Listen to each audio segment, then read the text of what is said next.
Hallelujah. Amen. Phezulu ngoJesu phezulu. Phezulu ngomnakelo wempilo zethu phezulu. Phansi ngomkhohlisi phansi. Phansi ngosathana phansi. Lihle izulu. Likhaya labangcwele kulapha abangcwele bophumula khona. uThixo wethu uyasithanda abangcwele ngoba kuthe kwalapha enathi egameni lenkosi. Mandibuliseke kotata ngokusithoba okukhulu. Utata umnungwa uBaweli notata eNhlaza ngumtata emqanduli egameni likaJesu sizawuqhelana kabangcwele izifane ezindizilibele kodwa ke ndivile utata lo ngaphambili uba ngumlungwane isiduko sakhe egameni lenkosi. Ndibulisela kwinsizwa esinazo ngaphakathi. Ndibulise bomama. Ndibulisile kwintombi, ndibulisile nje kubantu abatsha bebonke nakwi-Sunday school egameni likaJesu waseNazaretha. Ndingumlandeli ke igama lasekhaya. Ndingumapiswa ifane. Ndingutolo ke isiduko egameni lenkosi. Noba ke ungujola siyazalana ngwakuthi. Uba ungungcwangule ungwakuthi. Uba ungusukude ungwakuthi egameni likaJesu. Uba unguhlanga ungwakuthi egameni likaJesu. So ke okubalulekileyo ke ndonganyelwa ukumazi uYesu egameni lenkosi. Yandinceda ke le nto uba ndihlangane naye kungekho nto entle empilweni yam ukuze ndithini ndimazi egameni likaJesu ngoba ke andimvanga ngokumfunda mhlawumbe emaphepheni kodwa ndihlangene naye uYesu wapanalbita impilo yami. Ukupanalbita ke ilanguage esetyenziswa phaa kwabantu basilungisela imoto kuthiwa zimakhenikhi. Kuthiwa xa ulungisa imoto phaa kuthiwa kuyapanalbithwa. So uThixo wafika wayilungisa ke impilo yami. Wayenza yantsha egameni likaJesu. Kumnandi ke bangcwele ukukholwa. Kube mnandi noba naba nenhlahla yoba zande livume igama lecawe lifundiswa kona egameni lenkosi ecaweni yami kodwa ke zande livume mina ndakhethe likaYesu. So ke ndiyibona into ebalulekileyo ke leyo ngoba ile idaba ndime ngoku egameni likaJesu ngoba xa kusenzeka ingxaki ebandleni lakho ubufundiswe igama lebandla lakho ukukhetha ukuwa endaweni yobukhangela abanye abantwana bakaThixo ngoba uyungababoni ngoba uzobona abangekho kweligama olifundisiweyo. So ke ndafumana loo nyhweba ke yoba ke uYesu mna wathi mandifune lakhe igama. Naxa ndandifunda eBhayibhileni zange ndifumane lecawe yam kodwa ndasuke ndafumana likaYesu kuthiwa lilona linamandla. Ndisawungena ngalo phaa kuThixo egameni likaJesu lilo elinikwe igunya emhlabeni ngaphezulu.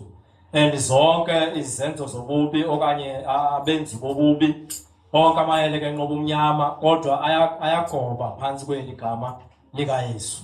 So ke linamandla bangcwele egameni lenkosi. So sizondikhalela njengoba sekuthethiwe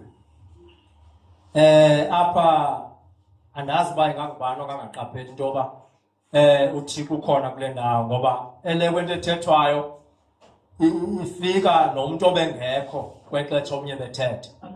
Afike ethetha into ibiseyithethile. So nezinto azithethayo utata uthetha njengefunda ufunda kwizinto bezike zathwane zathethwa.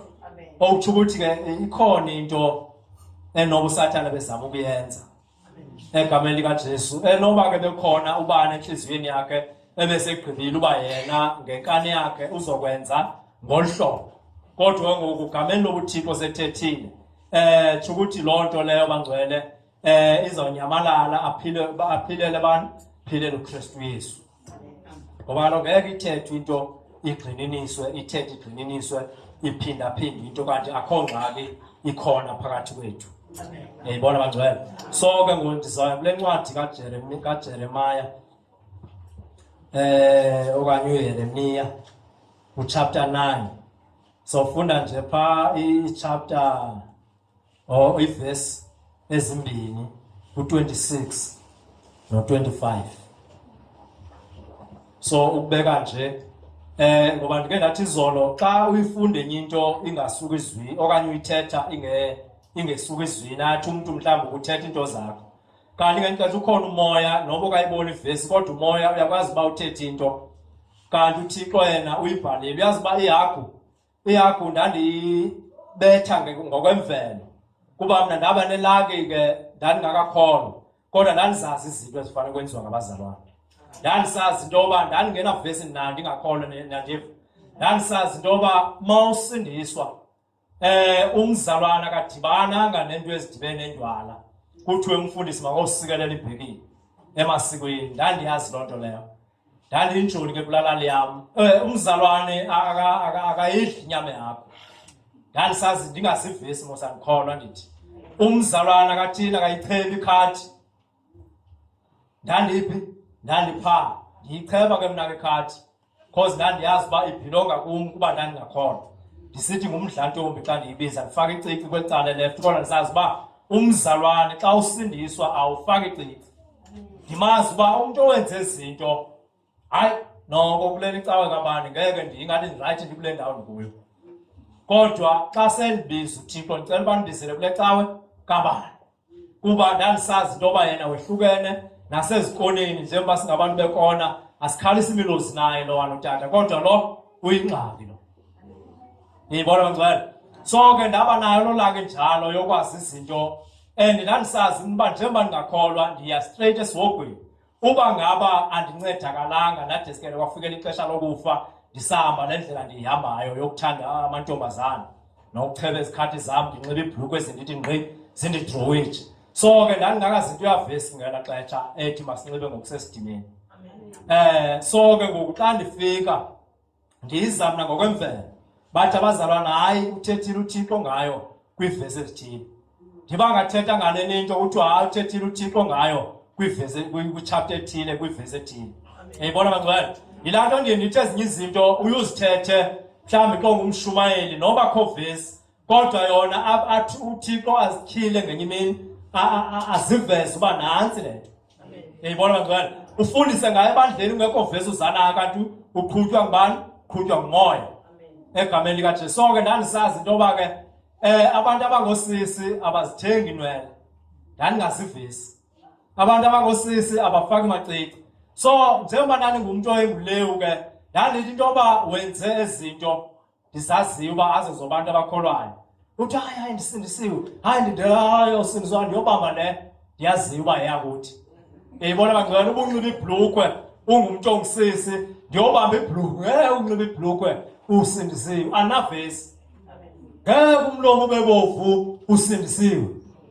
Ngeke ufakele ntoni imisebe usindisiwe. Andikholwa ngelaa xesha. Kanti sevesini kuthiwa yilayini kaJezabhele leya. uJezabhele wayefuna targethe ukuyisa inceku zikaThixo. Yayibona bangcwele. So ke kungako ngoku xa siyibonayo le nto isenzeka ebandleni siqonda uba awukakholwa kodwa ukhona lo moya uze ngawo. Egameni likaJesu. Nezi nzipho ezikamamjiji. Umamjiji wayikhawula imitshato yena. Ezi nzipho zithengwayo. Fika qhwabe uNantsika uShikoti pha. Xa esilwa uNantsika lo uMadluphuthu. Xa ejika uMadluphuthu ethe umfazini undiqhwabelane. Aphika umfazi ube ngathi uyalala umamjiji lapha phakathi kwabo. Phinda ambethe ngezanzipho. Ezanzipho xa ucinga ezanzipho xa uzibonayo imeko eziyo zawuxa zifika ebusweni sibetha mosibe ngathi ukhona isithethe sokuhlabana. Yayibona bangcwele. Umamjiji ke wayechitha uthikolotshe okuthakathwa ngayo. Yayibona bangcwele. So ukuthi ke zizinto ezo ezingekho right ebazalwaneni. Bangazifaka abantu abangakholwayo ngoba ulwazi labo alufitshana banathixo mosibona bahamba nje. Yayibona bangcwele. Yilaa nto ke ngoku sawufika umzalwane xa efumaneka kwezaa zinto ndithi hayi akakholwa lo ndandisitsho ngelaa xesha ndandingakholwa nam ndithi hayi lo uyafana nam lo. Ngoba ezi zinto azenzayo zenziwa ngabazalwane. Yayibona bangcwele. So uThixo wandinceda ndadibana naye ndikwimeko yokugula futhi ke sendibona uba ndiya engcwabeni. Ndabe ndiyazi uba xa ndinokwehlukana nale ndizawubonana nayo uThixo andiphilise. So ke wenza njalo uThixo ngokususa le nto ndiyibonayo uba yiyona ingxaki. Emveni koko ndaya kuye ndingena ngxaki ndinayo ngenye ndiyaziyo. So uThixo wafika wandinceda. So sizawufunda le ncwadi ke bangcwele njengoba siyazi le nto uba isevesini ayivanga sishumayela into zethu xa sithi abazalwana abafanelanga ucheba icala lenhloko egameni likaJesu. Ke siye kwincwadi sesiyifumana incwadi kaJeremiah. Ndikholelwa ke phaa kundikhoyo because apha kule yam izovela isithi abacheba inhloko ingabemi basentlanga. Kanti undikhoyo yena uzovele ayicacise into yoba benze njani. Ingathi nguye la kuwe ndoda enkulu. Okay. Jeremiah chapter 9 verse 25. Nguwo lo umlomo kandikhoyo.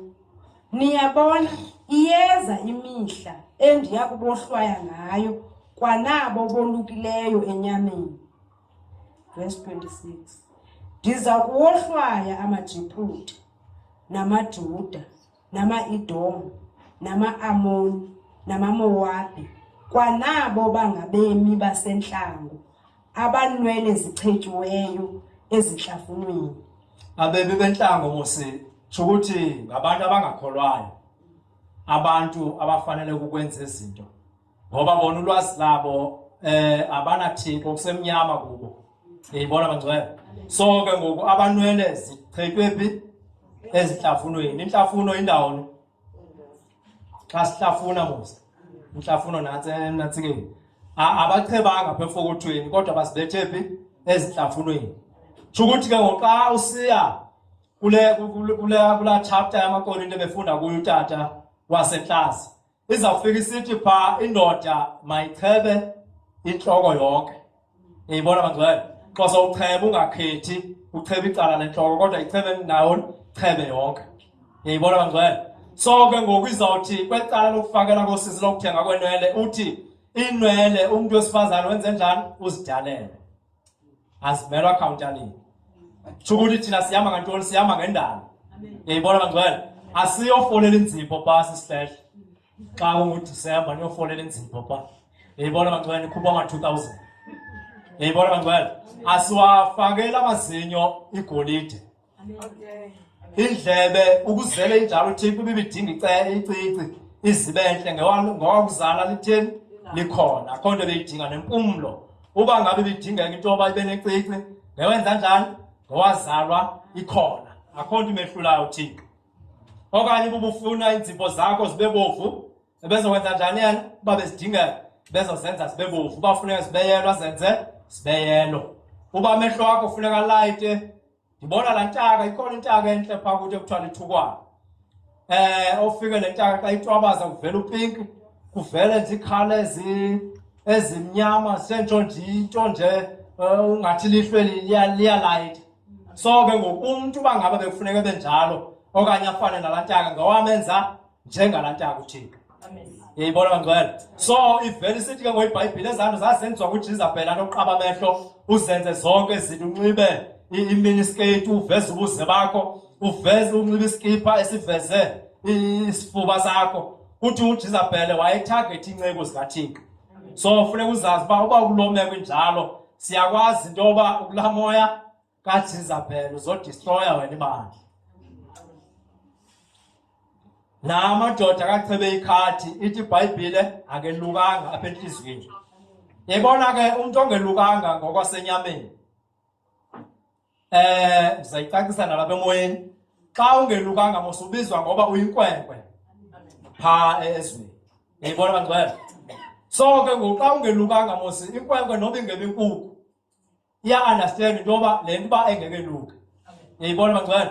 So noba ngareyipha noba ngamithisa uyaziva uba yintoni yinkwenkwe. Xa sowufika apha ke ngokwaThixo sithetha ngabona ngendoda kaThixo. Yayibona bangcwele. So ukuthi indoda kaThixo ngoyenzani izenzo zobudoda. Sikwakuthiwa ke xa sifundiswa thina ukuphuma kwethu ebhomeni kuthiwa indoda masingawi isibaya indoda ikhona. Utatakho noba kayanga kulaa ndawo uye kuyo wena ayithi loo nto indoda kutatakho. Utatakho uyindoda ngoba uhlala kwakhe unomzi wakhe. Ukuthi uba unazo eziqhamo wena zoba utatakho mhlawumbi ungumfuyi nenkomo izibaya ziwi igada ziwi wakhe imizi uyanisapota. Uba ngaba waphuma kulaa line ukuthi wenza imisebenzi yobukhwembe kuzothiwa ikhona le nto ishiyekeleyo apha kuwe zange igqibe. So ke nabazalwane abazokwenza izinto uThixo azikhabileyo abangenalo leluko lenhliziyo abachebe ezinhlafunweni lithi iBhayibhile ngamakhwenkwe awo ngaba ke ngokuba zothi noba methisile ebandleni thina xa sibone izimpawu noba kuvela isisu ebandleni layo lendoda kodwa ithi ngumfundisi kodwa si-understand into yoba ebevele kade ebonakala into yoba yinkwenkwe. Yayibona bangcwele noba ungathiwa hayi naba abasindisiwe sibanibani babizwa ngamagama abanye kuthiwa ngokugqibela ama-Afrika babizwa futhi bayazenza imimangaliso kodwa xa esebekukhala apha egqulu kuthiwa hayi akabamethisa abantu ndithi ingxaki kaloku akasindiswanga uyintoni uyinkwenkwe ngoba kaloku izenzo zakhe zizo ezisixelelayo into yoba lo mntu akasindiswanga. Izenzo zakho zizo ezisixelelayo into yoba uyakhona. Yayibona bangcwele asiyibamba apha emlonyeni wakho kodwa izenzo zakho nendlela omile ngayo uba siyakwazi into yoba ukwephi layo.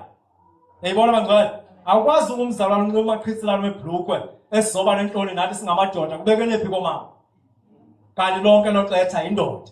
Ithe iBhayibhile indoda mayibe sesidimeni ukuze ikwazi ukufundisa amadodana. Omama abafazi tshilo iBhayibhile mabanxibe ngokusesidimeni ukuze bakwazi ukufundisa abafazi azabo. Yayibona bangcwele so incwadi kaTito chapter 2. So ke zonke izinto noba bangathi wena siyawunduza kodwa esibahle. Yebangcwele umuntu osindisiweyo xa esenza lento ifuna uThixo. Ubuthe uThixo unxiba ngokusesidimeni unxibe ngokusesidimeni uba njani bamhle.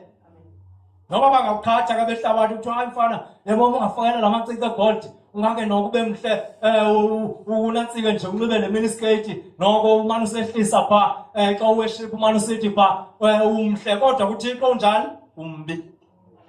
Ngoba uThixo yena ufuna usesidimeni egameni likaJesu. Ile nto ke ndithi bangcwele funeke siyicaciseke ngoku isevesini. Zonke izinto ke ndiye ndithi xa ndiyithetha mhlawumbi ndingayitshongo ivesi ungandibuza xa sendihleli phantsi ndinalo loxanduva loba ndisiphekulule isibhalo ndize nayo le vesi bendithetha ngayo. Yayibona bangcwele so ke bendicela siye kwincwadi kaTimoti chapter 4. Incwadi kaTimoti chapter 4 verse 1. Inhloko ndaba izothi ukulahlwa kwesono.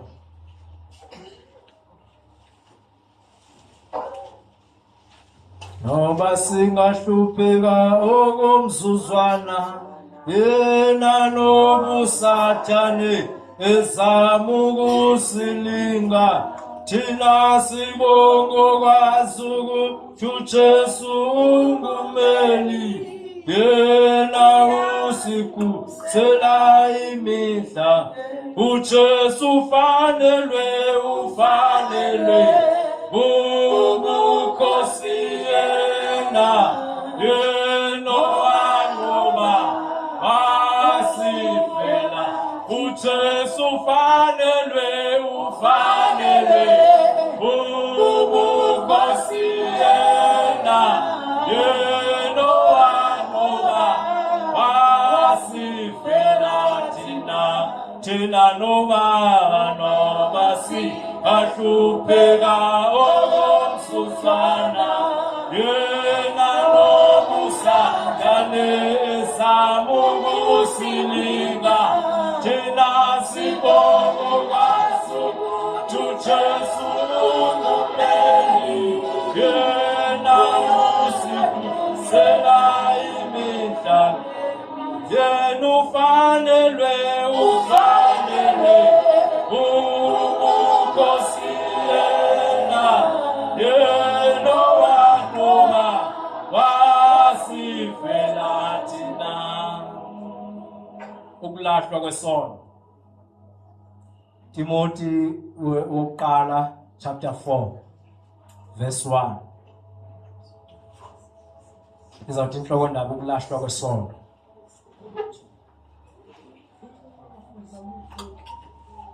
Befundisi boxolo.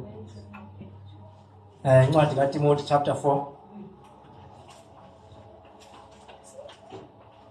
Imake. Ndandikuthi niyethi ndiyehluka ngokweversion. Okay. All right. So, make siye kwincwadi kaNantsika kaPetros chapter 4, sister. Ingathi ayiveli nyhani apha uTimoti aphinda athethe ngeNantsika ngento yamaKrestu uba iveza indaba yokuphila ubuKrestu apha uTimoti. So bendikhalela uPetros chapter 4 apho sothetha khona ngokuNantsika ngokulahlwa kwesono. So ndim lo ukhaleza ofika uTimoti kanti uTimoti ndicinga uba ubufana nale besendiyicacisile le kaTimoti incwadi. INantsika apho uPetros uzothi ukulahlwa kwesono. uPetros wokuqala chapter 4 verse 1. Ukulahlwa kwesono verse 1. Ekubeni ngoko uKristu eve ubunzima ngenxa yethu esenyameni. Xhobani nani kwaloo ngcingane ngokuba lowo uve ubunzima esenyameni ukhunyulwe ekoneni. uYesu lo uve ubunzima esahamba njengathi. uYesu uve ubunzima esenyameni. So nathi kuthiwa masixhobe okanye sigcwalele lulwazi loba naye uKristu lento siyihambayo wenze njani uyihambe njengathi. Amen. Yayibona bangcwele. So ithi pha phezulu ukulahlwa kwesono. Tsho ukuthi xa ufuna ukuhamba njengoKristu wenza njani? Uyasilahla isono. Into xa uyilahlile ke oyazi noba uyilahle ndawo noba ungayikhangela bilula uyifumane ngoba wenze njani uyilahlile futhi oyazi ba ilahleke xa bekuphi. Ukulahlwa kwesono. So uYesu Kristu lo ubuphile ubungcwele weva ubunzima naye esenyameni. Obu bunzima ke bobuphi apha kuthi? Boba uzothi kwexesha ukholwayo kuthiwe mhlambi hayi wethu naba nobani bayakholwa kodwa bayazenza izinto zemawabo. Yayibona bangcwele? Ngophi lo Yesu wakho waphila wena wangathi sowufikile kwelizulu. Yayibona bangcwele? So ukuthwalisa ubunzima yanto mhlambi ngabazali bakho aba nodade wenu abakuthanda uxanduva. Kwalapha kuthiwa suthandaza apha susifundekele lapha ngoba apha sikhonza izinyanya otatomkhulu bakho abazala wena abadala bawubekho. So susifundekela ngoYesu ongamaziyo apha owafe eNazaretha. Yayibona bangcwele? So lathi kukhonzisa nzima kodwa ufuna ukuthi uYesu njengeve ubunzima njengathi naye esenyameni uyedlula kukhona indlela yokuphuma xa uhleli kubani uhleli kuye. Yena into ayenzayo wayigcina imiyalelo kaThixo. Yayibona bangcwele? Wedlula konke ubunzima ebebhekene nabo kodwa nathi xa sinokuhlala entandweni yakhe singenza njani? Singedlula kwezinto zibonakala ingathi zinzima. Ayithi laa nto yiwa okanye wenze izinto zifunwa ngabantu kodwa wena hlala uthandaza uThixo noba ke mhlawumbi bathi hayi uyabangxolela kodwa thandazela apha enhliziyweni yakho. uThixo uzokwenza ukuthi le nto yakho ibonakala ngoba funeka siyibonakalise kuzo ifemeli zethu bangcwele. Yayibona? Ukuze singabe izizwe indengane zabazalwane. Indengane yomzalwane ke kuthiwa noba ungathela ityiwa uthela iswekile kodwa izohlala injani izohlala imbi. Okanye ifana nelalizwi lipha kwiNantsika phaa kwezityhilelo kuthiwa anibandi anitshisi. So xa ninjalo ningatshisi ningabandi nidikidiki mna ndinguThixo ndizothini ndizonihlanza enhliziyweni yakho. Yayibona bangcwele? So ufuna uba uThixo ucace uba ukweliphi icala okanye usezweni okanye usezulwini. Yayibona bangcwele? So ukuze akwazi ukunikeza abantu uThixo ungadawuthi manje usethi hayi kaloku funeke ndimandi yozimasa abantu bakuthi abakwazi ukuqhuba isiko mna nditheni ndingekho kobe andizalwa kule family. So kuyehlukwana ithi iBhayibhile kuyehlukwana mngcwele. Yayibona bangcwele? Masihambe mem. Verse 2. Ukuze ixesha eliseleyo enyameni ningabi saliphilela ezinkanukweni zabantu niliphilele ekuthandeni kukaThixo. Niyayiva le nto bangcwele? Kuthiwa ixesha eseliseleyo siliphilele abantu siliphilele uThixo ekuthandeni kwakhe singaliphileli abantu ekuthandeni singaliphileli ekuthandeni kwabantu. Yayibona bangcwele? Tsho ukuthi abantu banentando yabo abantwana bakaThixo bayayazi into efuna uThixo.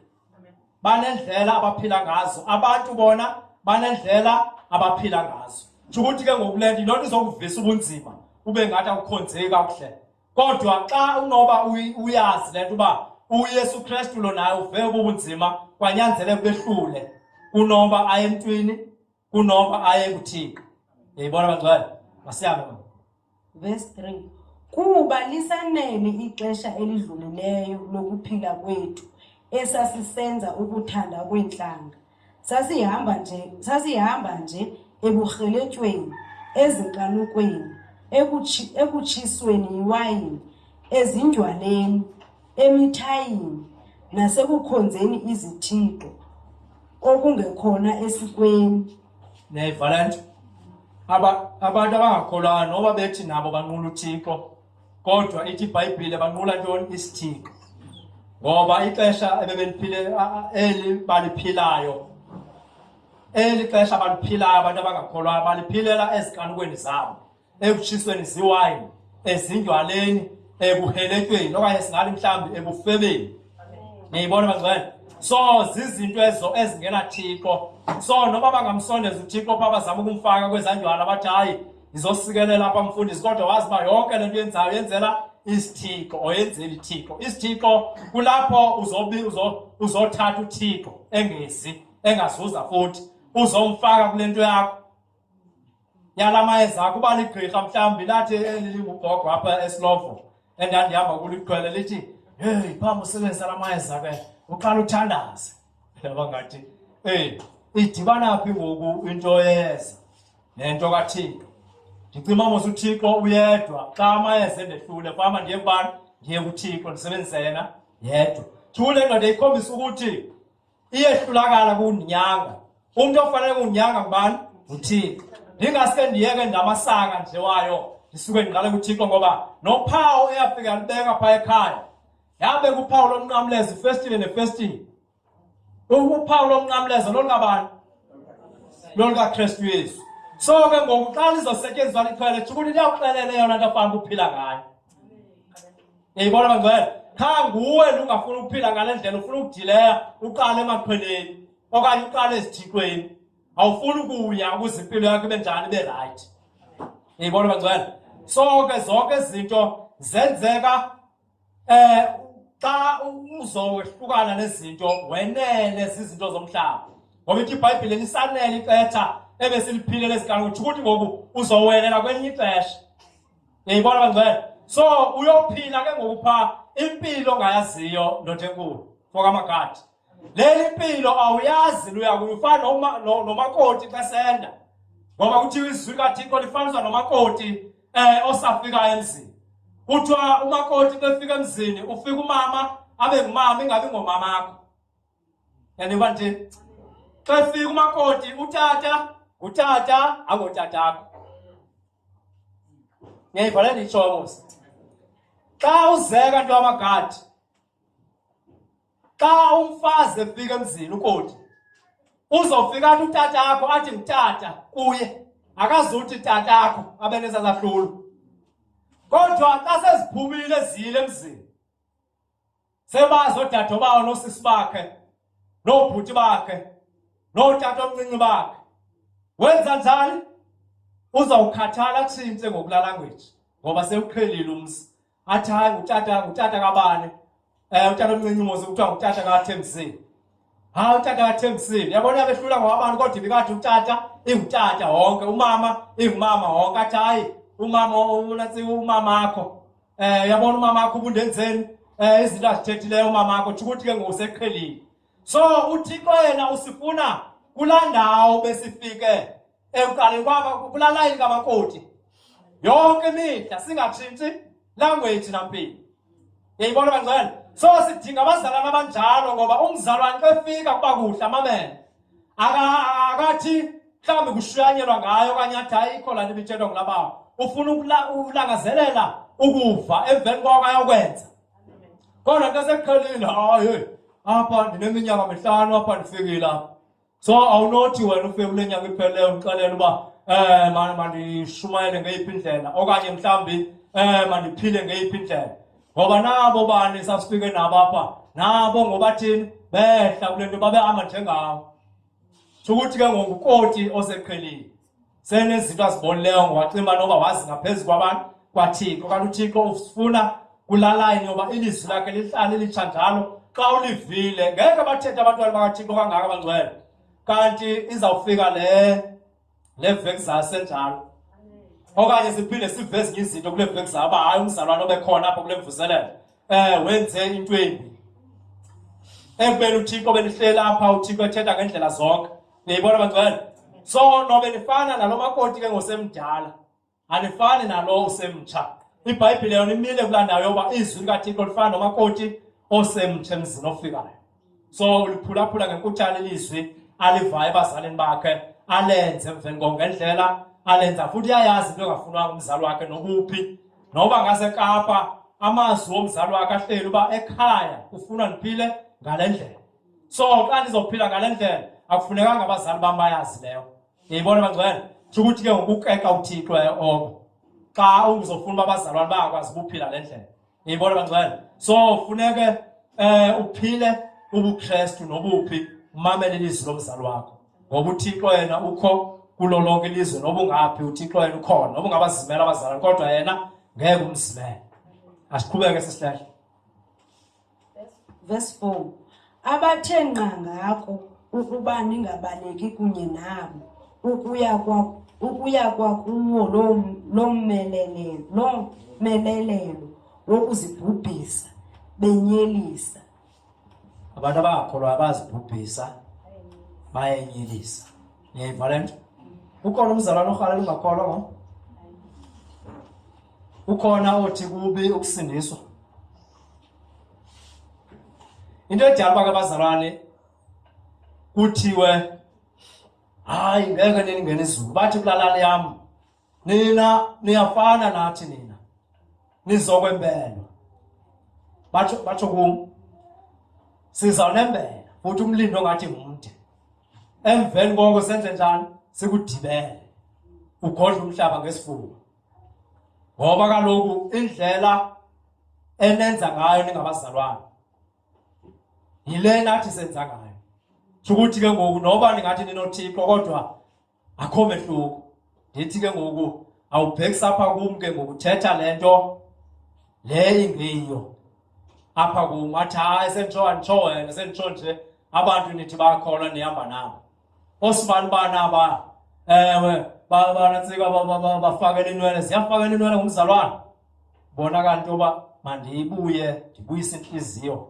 izevesini ibivesi yona ithini yabona ngoku funeke ndimvumile naku umbuzo funeke ndimvumile okanye ndimkhanyele xa ngaba ndizomvuma abe yenenza le nto itsho lo mntu angakholwayo iBhayibhile yona ibisithi yona azithengwe inwele ndibe ndisithi mna hayi unguye umzalwane ngiyibona abangcwele iyobe kulo inyanisile laa nto besithi ndizoya kwesoko ndithi uzoya kuso ngiyibona nto abangcwele kunyanzelekile ngoba ndifunde ilizwi uba lona ilizwi lithini kulo mbuzo hayi sisamzama yena ewe iBhayibhile yamphika kodwa ke kuba sisekho senechance yobashumayo sathini sisamzama nawe ufika ukusweleka sisekomzamo ngiyayivana abazalwane bakhona abazalwane abazanywayo niyimamele kakuhle le nto so njengoba uzanywa xa kufika ukufa leliphi icala yakulo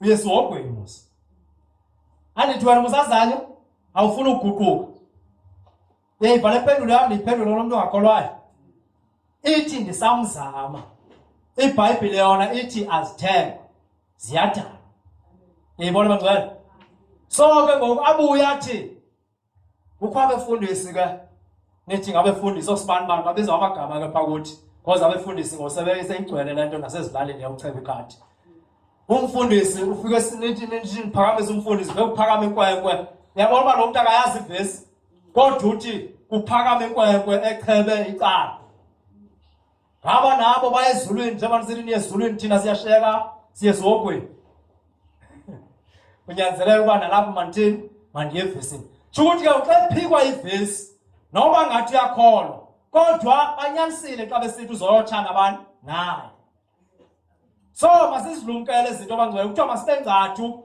thina kwizinto zalo ihlabathi yeyibona abangcwele simamele sibe nezenzo ezininzi apha ezwini likaThixo enzela basehluke kubo. Ngiyibona bangcwele.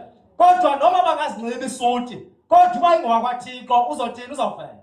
Kukho abantu abasebenza kwi-insurance abo ufike benxibe kakuhle. Okanye bejoyinisa imibutho. Ufike begcwele lapha nakomthatha, hey sorry bhuti. Hey sorry bhuti. No sisi bakhona bahle. Bandelisekile.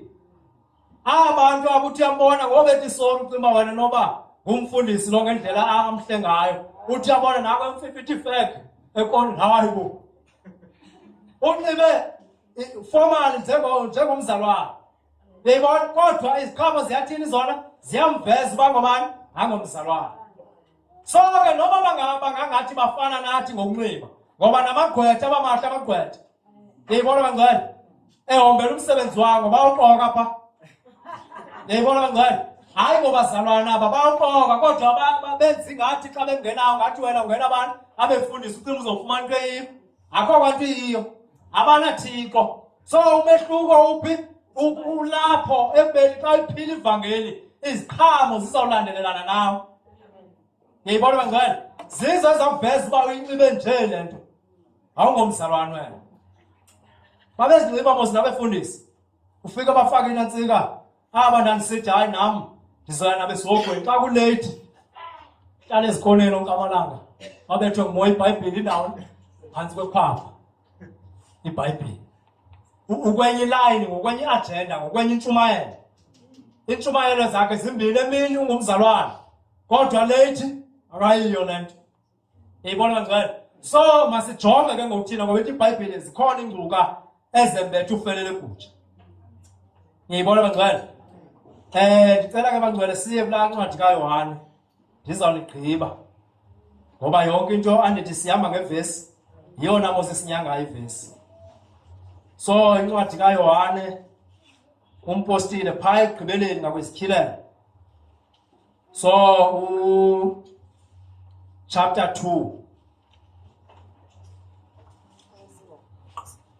loqala. Ndihamba ngo-1 umthetho wami. Ndihamba ngo-1. So chapter 2 ivesi yethu noba singayiqala ku-verse 3 ithi ukugcina umthetho nokuthandaza. Okay, nokuthanda abazalwane. uYohane chapter 2, uYohane uqala chapter 2 verse 3. Ukugcina umthetho nokuthanda abazalwane. Verse 3. Sazi ngale nto ukuba siyamazi ngokuthi siyigcine imithetho yakhe. Simamele ne? Sazi ngantoni ukuba siyamazi ngokuthi sigcine imithetho yakhe. Ngiyibona bangcwele masihambe number 4. Verse 4. Lowo uthi ndimazile abe engayigcini imithetho yakhe ulixoki, kulowo ayikho inyaniso. Ngiyayiva le nto bangcwele. Iyakulanto ke ngoku yokunxiba ngokufanayo. Uthi ukuyo uKrestu Yesu kodwa yona imisebenzi iyamkhanyela. Okanye imithetho le yakhe awuyigcini. Ngiyibona bangcwele. So ithi ke ngosazi ngaloo nto uba umuntu ukuyo uYesu ngokuthi agcine ntoni imithetho yakhe. Lowo athi ukuyo uYesu Kristu kodwa abe engayigcini imithetho kaThixo mazini uba lowo lixoki, inyaniso ayikho kuye. Ngiyibona basehlula njalo kule meko yabazalwane. Noma ngafika wavutha umuntu asethusa ukuvutha kwakhe. Kodwa sijonga imisebenzi. Ngiyibona bangcwele. Sijonga le ndlela uyiyo sijonga imisebenzi. Uba iziqhamo zizawulandelelana nale nkosi uthi uyayinqula. Sawubona apha endleleni uba ngaba hayiyo le. Itsho iBhayibhile uba sazi ngale nto uba umuntu ukuyo uKrestu Yesu ngokuthi agcine imithetho le yakhe ayenze. Lowo athi ukuyo uKrestu Yesu kodwa besehlulakala ukugcina imithetho yakhe engayenze senze imisebenzi yehlabathi mazini noba ulixoki, inyaniso ayikho kuye. Yilaa nto kwesiye sifike sithi hayi ukhona. Hayi wethu uYesu uyandinceda. uYesu hayi awukhona. Kodwa Yesu unceda phaa izandla wena uzamkela uYesu qha into ezamnceda. Ngalo gama ixesha lisekho kodwa ixesha abangcwele liyaphela. Liyaphela lona ixesha. Kuze ixesha loba ngoku sivala iBhayibhile singasamshumayela bathi bemfuna. Sibe imilomo yethu singasayivuli. Ngiyibona bangcwele. Ngelo xesha bazobe bemlangazelela futhi besiwa ngenkani. Egameni ngoba ngeke ndathi xa bendithetha ndithi uSathane noba ungamnqula umthandi kangakanani kodwa akanawo umbulelo yena eyakhe into umbulelo wakhe ukuba kulimaze okanye akubulale. Yabona nangoku kwauheletywa kuthethwa ngako ukuhamba okanye ukufela ujonge ngokuba basekhona namakhosikazi bathi abaninawe bethu sowuze baphi ngoba kuyabanxila abantwana and ufumana umntwana unabantwana ngayi-3. Yabona uSathane uyabakhoboza kodwa bona basaya phambili kodwa uSathane uyabakhoboza. Niyibona bangcwele uThixo yena wenza umuntu agcinakale right. Bengena nakulandayo yasemqanduli abancane okoti pha ndibuza kubo ndithi amadoda enu nobenza njani xa nitshisa bhe ukuya etywaleni noba imbiza kona iya eziko noba kulala endleleni ngoba abana Yesu balawulwa nguSathane and uSathane ubeka izinto khona utywala ngoku obungathi bumani ukhona ecorona. Yayibona uziveza izinto zibesifitanyana kodwa zona ziyawusebenza umqondo. Yayibona bangcwele abanye banantsika ufike nantsika ezinqeni bekhupha nantsika izipoponi phapopo emveni kokavule agwada menqomenqana ngoba kaloku uSathane umenze walikhoboka lakhe uba makavele lo mntu uba abukho ubukoti bakhe kodwa likhoboka eli lesono qha.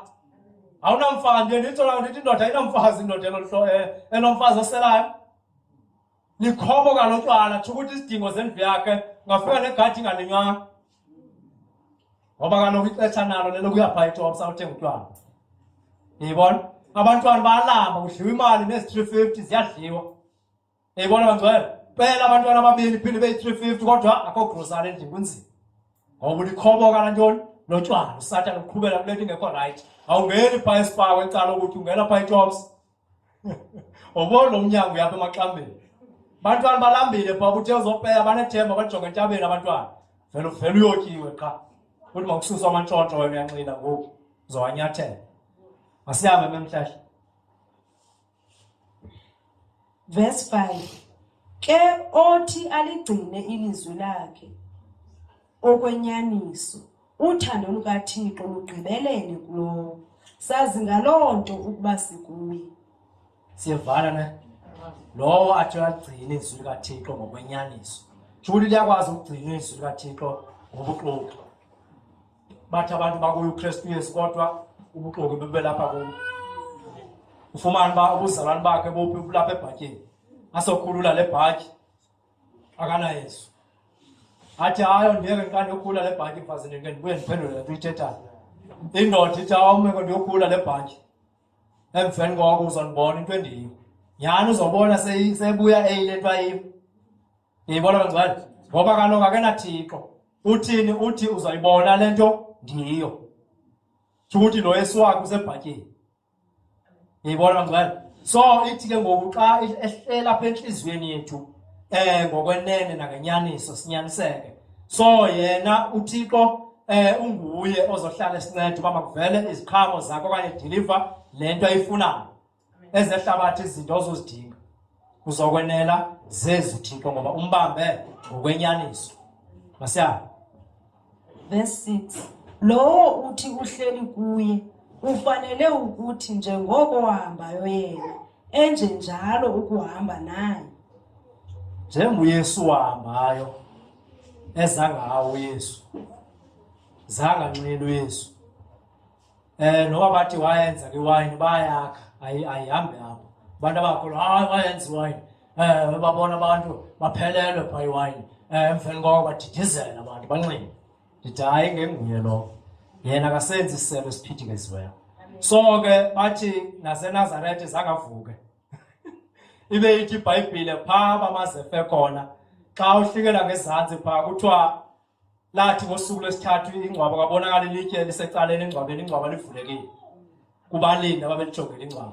Kuthiwa ke ngoku xa beyoripota kumadoda amakhulu ooHerode aba bathi heyi kuthiwa kwabetha imali enjengemali uba ningalinge nithi vu le nto ubuYesu uvukile yithani nina webiwe ngabefundi bakhe nilele. Kuthiwa lawo manga asasebenza kunanamhlanje. So ke ngoku nyhani ke ubona nevangeli zingaka ubona iminikelo imingaka ingxaki bathi uYesu wafa eNazaretha zangavuke bahleli kulaa mcimbi walamanga. Yabona abazalwane bathanda imali ibiza imali kuthiwa hayi yiza wena ku-1-on-1 nge-350 uzobonana nam andibona nje sisihlehle yiza ne-350 xa ufuna undibona futhi ondiboneli phakathi kwabanye abazalwane so badla kulasana ngiyibona bangcwele ngoba kuthiwa kwabethu imali enjengemali uba mabavakalisa amanga okanye ubuxoki boba uyesu akavukanga webiwe ngabefundi bakhe belele bona ngiyibona bangcwele kuthiwa loo manga asasebenza kunanamhlanje so ke ngokumzalwane egqwethayo ayithi udle esakeni funeka umazi kusukela namhlanje ngoba ungamazi udlephi udle esakeni uba uzoba ngumzalwane okanye ndithi wena squash hayi squash yazi njengoba usindisiwe izinsindiso yakhe igqibelele uboke unxibisa isuti ye-7,000 mzalwane umfundisi wakho angasokoli umfundisi wakho anxibe isuti zama-500 ukhona uthixo uzokublessa uzibona iziblessing ezizawulandelela mazi uba sendidle esakeni ngelaa xesha uyesu ngosendimnyathelela phantsi andisavakalisi yena kodwa ndidle kulaa saka uba mandivakalise ubuxoki ngiyibona bangcwele masihambe bemhlehle verse 7 bazalwane andinibhaleli mthetho omtsha ngumthetho omdala ebeninawo kwasekuqalekeni umthetho omdala ke lilizwi enalivayo kwasekuqalekeni azintshanga ezi ndaba sizithethayo njengoba kubonakala ingathi zintsha nje okanye sithetha kakubi kodwa yindlela endala le yayivele ikhona uba umuntu xa esindiswa wenza njani xa ulandela uKrestu Yesu ukuphila le mpilo ayiphilileyo so ayintshanga le nto ayifiki njengoba nini ngathi aniyazi kodwa niyakholwa fumana uba noxelwa abantu abangakholwa aba hayi kaloku umzalwane akadli inyama yakho utheni ngoku babekhalaza abanye phelaleni bathi hey lo mzalwane usakholwa lo ndithi hayi uthi usakholwa ngoku bathi ke ngoku njengoba ndifike umhlubulo phaa wokugqibela phaa kulo sibanibani ugqitywe ngumhlubulo yakho phaa ngoku uzophinde sithi ngumzalwane umntu onjalo ndithi hayi ke xa enze njalo hayi kaloku abazalwane abadla inyama yakho tsho loo nto kaloku suthi ngumzalwane yayibona so lo mthetho umdala bangcwele njengoba nizenza ingathi nina kukhona indlela eningazaziyo zokuphila kodwa yona iBhayibhile yonke into ifumaneka apha and ngumthetho omdala intshanga le nto kuba kusindiswe thina indala kwangaphambili efana uba ihamba ngolu hlobo masiyahambe verse 8 ndibuya ndinibhalele umthetho omtsha okuyinene oko kuye nakuni ngokuba ubumnyama buyadlula kwaye ukukhanya okuyinyaniso sekubonakala ubumnyama buyedlula xa usindiswa buyedlula ungazi kodwa kuvele ukwazi okuyinyaniso ngiyibona bangcwele so zonke izinto zenzayo zenzelela elwazini lukaKrestu Yesu okanye yonke into yenzayo mayiveze uKrestu Yesu ngiyibona bangcwele so waziwe naselalini yakho yabo benikulalali yalaa ndoda yasemampingeni unantsika umthengi wathi phaa hey ungumzalwane kadikoni andiliqale igama lam uba ndilisebenzisa ixesha elinintsi ungumzalwane kadikoni wena hey siyakubona le ndlela uyiyo uba hayi kulaa nkonzo kadikoni tsho ukuthi uyaziwa uba akadli noba yintoni akahombeli noba yintoni kowapha ukhona umcimbi yena akekho khona ngiyibona bangcwele so waziwa kuthethwa ngaye bendiphaa kwexesha selapha enkonzweni kuthiwa ndingumzalwane kadikoni phaa ndithi ya batsho bavela abanye bebazi uba umnukwa laa mama uphaa entla kwalo mfo bendimakhayela phaa lo amahle khona umzolo apha empakeni apha entla kwakhe straight entla kwabo mhlawumbi kumama uphaa caba ingathi kawasindiswa xa ndivayo ngoba uyanazi xa ndivile ilanguage nomlomo caba wabethwa ngala masiko okanye newuhombe into zabantu ngoba ziyabetha ezaa zinto njengohombe uhomba wena usithi hayi ndiyozimasa phaa usekhaya phaa kodwa uthixo lo wakho yena uyadraineka and bobana besithi hey msalwana odlulisele ebhiya wethu yo hey thakathixo bekufana uba uzofunana wena apha bazawuthi abanantsika bayazinyana hayi kusekhaya apha nothina ungabikho apha uthixo yena uyephele yesehla sive ngomzalwane ngosesithi hayi ndiva amadolo la ngathi ayenxe azothina angayenxe amadolo uhlale ebantwini abancilayo azawuqina kanjani amadolo uhlale ebantwini abangakholwayo uhlale embuthweni zabagxeki uba kuyahletywa ukhona kuthiwa hayi Bekhona umzalwane pha kwebi ukutya ngapha komitade unentsika into ezithile what committee wento zoceba ngokuphuma ukutya pha elalini caba ke bazi nantsikelo kabi ngokutya okutshekileyo bakhalaza bebengekho elistini ke uba kudliwe ngumpheteli umzalwane udle ukutya thina sidlanga sikufumana ukutya nxa umzalwane ithetha ukuthi into xa uyenza nabantu phakathi kwabantu abangakholwayo vele baphume negama lakho abantu ubona uba umntu obevela ngesingathi ulo mntu wedwa kodwa ingathi phaa kwabiwe pha kodwa ngokuvela abantu umpheteli kuba yena usindisile yayibona ngcwele so ke naxa bekuhletywa bazothi hayi mna kandithethele ibingumzalwane obethethe kodwa mhlawumbi noba ubukho nje wena ukanguthethe yayibona ngobukho bakho abantu bayijovela kuba bayazi uba umzalwane azi uxa endlela ophuma thina mosizikhulule wena umzalwane yena akanalungelo loba asibethise fana uba lonke ityala lethu liqoqwe ngubantu ngumzalwane phelele phaa kuyo yayibona bazingcwele nemali ezizalayo kodwa andikwazi uyibhatala imali yanantsika kakamzalwane othile phaa khona abazalwane abazalisa imali ke phaa kuthi enzeba ngoko nantsika empelanyaka kugqethwe hayi andikwazi uyibhatala imali kamangxola phaa 2,500 uthi ndizoyithatha apha ndirhoyela abantwana ababini hayi wethu uyawubona umzalwane uba mathini umzalwane uyavutha ngapha uthi imali yethu ungasidlalisela sifuna imali yethu ibe isithi ibhayibhile ngapha umzalwane mangazalisi yayibona laa nto abantu abangakholwayo uthi umzalwane ufuna undibulala uyifuna imali yakhe hayi mandincame ndiye kapha eholideni ngoba ndizoyithatha umzalwane eyifuna imali yakhe yayibona uba le nto iphuma nawe yindawo bekufana uba awungenanga kuyo le yayibona bangcwele so ke umntu okrestu Yesu simazi ngoba ahombele yena uThixo masihambe verse 9 verse 9 lowo uthi usekukhanyeni abe emthile umzalwane wakhe usebumnyameni unangoku eva masijongajongane bazalwane jonga umzalwane lo ungamoyeki walinge wathi wembu nje ukuthi unetyala lakho mhlawumbi lo mzalwane unetyala lakho lo mzalwane okanye ugqabhuze ivili lemoto yakho okanye ingcolisile imoto yakho fune sifunde ukujongajongana yayibona sikwashi sijongajongane ningathi hayi ndiyaphila sikwashi unjani wena juli ukhona elityala ithini yona ibhayibhile masiyiphinde sisihlehla verse 9 lowo uthi usekukhanyeni abe emthile umzalwane wakhe usebumnyameni unangoku awunathixo noba ungazenzi ngalo unathixo kodwa uba awujongane nomzalwane wakho awunathixo yayibona bangcwele so noba ibhishophu yakho okanye uba umnuko akafuni uba shumayela ufuna uba ushumayele yena yedwa sumjonge ngelinye ilihlo umjonge ngelihlo lomzalwane igame yakhe mos iba khona amaxesha anjalo abazala ukuthi hayi asinotshumayelisa nje apha amaqaba thina sitshumayelisa abantu abafundileyo thina so laa nto ayikhubekisi because laa mntu mos uyaziveza bakekho kuthixo uhamba ngenyanga so wena uzokhubekisa umntu ngaphandle koba uzolinda ixesha lobehle kulaa pulpiti kodwa uthi hayi bishop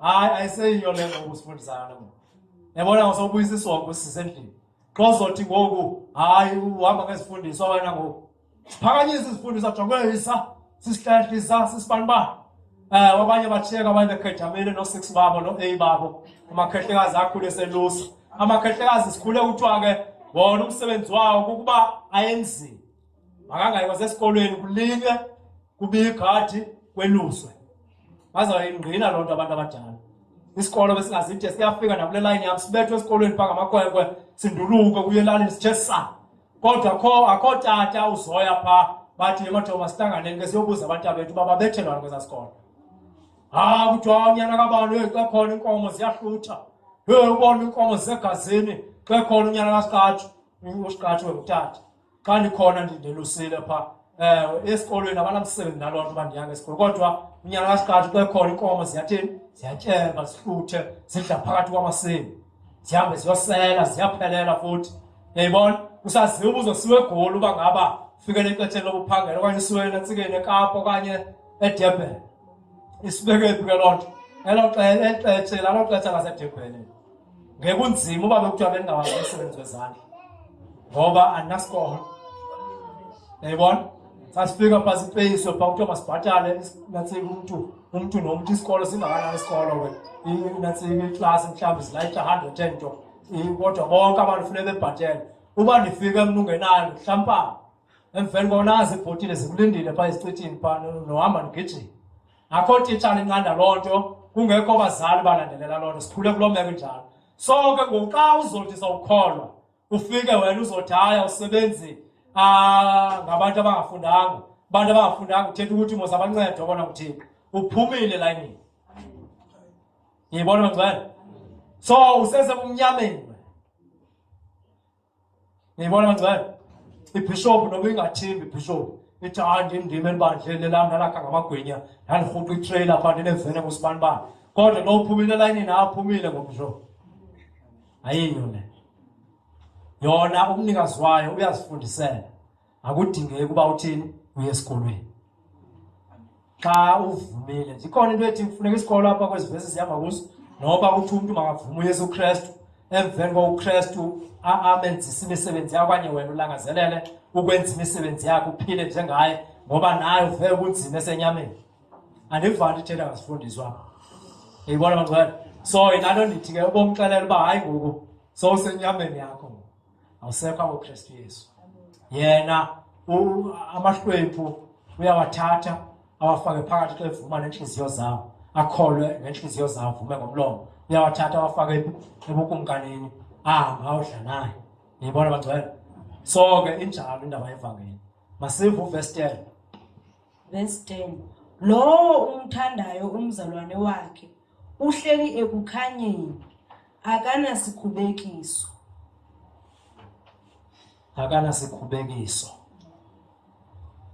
so indlela othetha ngayo funeka uyigade ngoba uyazi noba ungangabulali ngesibhamu okanye ubulale ngomkhonto ude sikubona isidumo uyazi uba ukhona isidumo ongenzeka uba zigcwele apha ngaphakathi ngenxa yomzalwane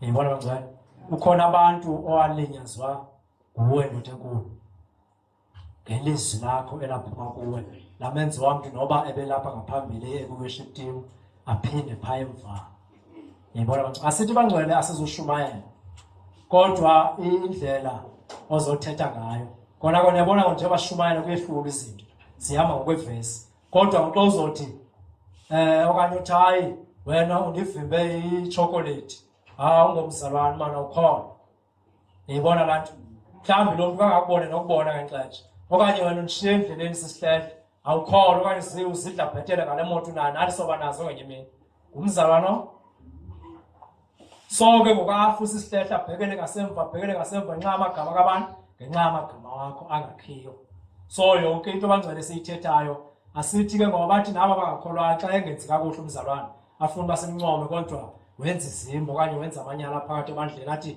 akho mntu ungenasono febe sitsho abantu abawileyo akho mntu ungenasono ongenasono uyazikhohlisa ithi iBhayibhile uliqoki lo angedluleli phaa ngezantsi sithi ke ngodlula ngoba le nto iyakuveza uba ikhona ingxaki lapha kuwe xa uwiliza phambili uzohlambuluka uba ngaba kwenzekeni uzosizela nevesi apha zokulwa ngoba ngokuchaza uYesu wethu uba ayikho le nto yakhe xa uzothi akho mntu ukholwayo apha ongathi akanasono vulela ngezantsi ikhona impendulo yibona bangcwele so ke uThixo bangcwele usithandile sabahle sanje masihlale nathi simthanda simkhumbule imihla ngemihla ngoba uhlala yena ephakathi kwethu uthi noba ndingekho phakathi kwenu ngokwesiqu kodwa ngomoya ndinani mna njengoba ndimka phakathi kwenu ndiyonilungiselela indawo phaa kubawo ukuze apho ndikhoyo mna ndinguYesu nani nibe njani nibekho tsho ukuthi le nto thina singaphilongiyo entweni zomhlaba thina ezethu izinto ziphezulu ihlabathi alisazi ngoba naye zange limazi so kuyandixakekisa le nto ofuna uba mhle nawe ufane nehlabathi uba utheni ungefuni ukwehlula ngoba awukho lapha wena indawo impilo yakho iphaa phezulu niyibona bangcwele so injengoba injalo masibambe ngolo hlobo siyinyanise ukuze babone nabangakholwayo uba akho nto siyidinga kubo mabeze siyabaloba unothi xa uloba vele unantsike uyongena phaa emanzini ungene emgqobhozweni kodwa uyaloba kuzotshona ka wena lo njengabazalwane bathi hayi mna ndiyapha ethaveni yoshumayela phaa kodwa iziqhamo zabo ababuyi pha fika adunusela umeza umzala kakhulu isuthi kube nzima hambe phezu kwetafula kuthiwa hayi mfundisi ebetheni ebephuma esithi uyoshumayela futhi abome ikuqela le ndawo yasethaveni. Lo mzalwane utheni na akaye eziteteni kodwa eyona ndawo endimandelayo mna kuphaa phakathi kwabo xa benxeleni ve bafike bazuzene ngoba lo ungena emgxobhozweni ngokunzima ukuphuma. Yayibona bangcwele. So ke uThixo makasithande bangcwele. Ndithi nje mandinibekele loo mazwi akho nto ingako ndizayibeka phakathi kwenu bangcwele. Okusalayo nje ndiyanithanda ngothando lukaThixo niyincedile impilo yam ngenxa yokukholwa kwenu. Yandiva ntheni? Ngenxa yokuyibamba kakuhle kwenu ivangeli nincede impilo kabantu yam kwingxaki ebendithithana nazo endleleni. Kodwa ndakhumbula uba basekhona abantwana bakaThixo abasayishumayelayo inyaniso. Thetha ukuthi xa uphila ungacingi uba wena uphilela elibandla kodwa uphilela nomntu ongaphaya emqambini okanye uphilela nomntu ongapha eKapa obeke wakubona njengam angavumi uYesu uba ehlukane nawe kuthi nongxaki abhekana nayo kunobawe akhethe ukuba eze babazalwane wayebabonile bebahle ngoba konakela phandle. So loo nto ihambe isibethe. Yayibona bangcwele kumabandla esikuwo kodwa yenza ukuthi indlela yokuphila kwenu kakuhle yenza ukuthi mandikhumbule uba bakhona abantwana bakaThixo abasayishumayelayo le nyaniso. So ke bangcwele funa uba niyazi onto uba ningumzi ome phezu kwentaba ongasayi kufihlakala. Kukhona impilo esincedana nayo ngenxa yale ndlela nibe ngayo egameni likaJesu.